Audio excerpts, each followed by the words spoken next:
dormido en una iglesia. Te dan una sábana nada más y duermes en el piso. Hello everyone. So migrants continue to complain in New York City as things are not getting any better. Let's watch this report. I'll translate and react.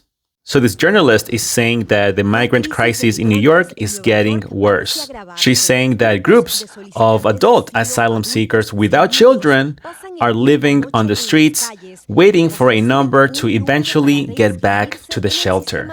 So this migrant is showing her wristband that has the number 16,506. The migrant said, "I've been sleeping in a church where they give you a blanket and you sleep on the floor." The journalist is saying that the reason for all of this is because their 30-day stay has expired. And after that, they have to reapply for shelter. This other migrant is explaining that when they take you out, they send you to this location where you wait for this wristband and then you get the number. And then I've been sleeping on the streets waiting and waiting. The journalist is saying that officials have been counting the homeless in the city and that those numbers are projected to continue to increase, and that will include the migrants. The journalist is saying that even though the city has this data where it shows that some migrants will be homeless, they're still following through their politics and giving them a limited stay. In other words, she's reporting this with some form of tone of shame on you, New York City, for giving them limited stay. And here is yet another footage of the New York mayor asking the federal government to resolve this issue and also to allow them to work, meaning give them free work permits. Then this migrant is showing his wristband and saying, "They told me that tomorrow I may be getting a number, but I don't know because we're around 16,000, or actually no, my friend has a wristband with the number of 18,000, so imagine." And here the journalist is saying that per city officials, this regulation or rule of having some of these migrants stay for a limited stay is working because around 80% of them don't return to the shelter system. That data is actually very interesting, but we don't really know where those 80% are. I've done some videos where you can see they're leaving the state of New York because they can't take it anymore. Doesn't mean they're leaving the country. They may be going to another state.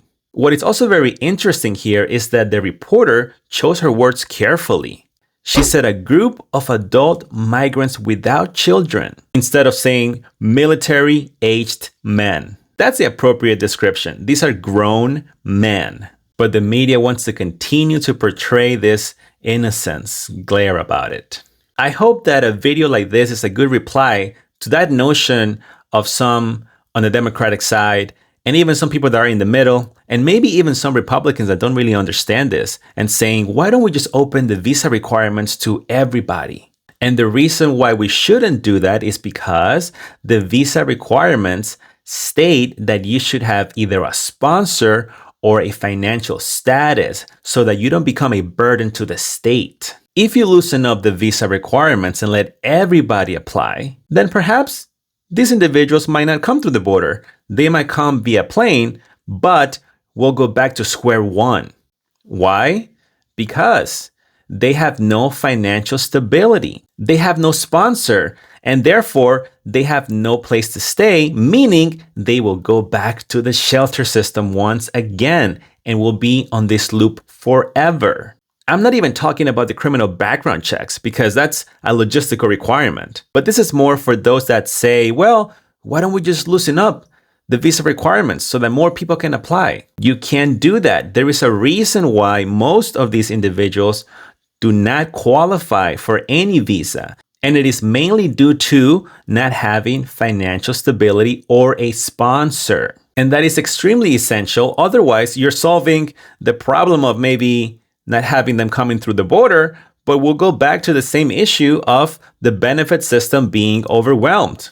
I'm an immigrant who went through the visa process, and my family did as well. By the way, I'm also an American citizen, and I've sponsored people to come here the right way. And there's a whole process, and one of the main things are criminal background check and financial status, either from the immigrant or the citizen.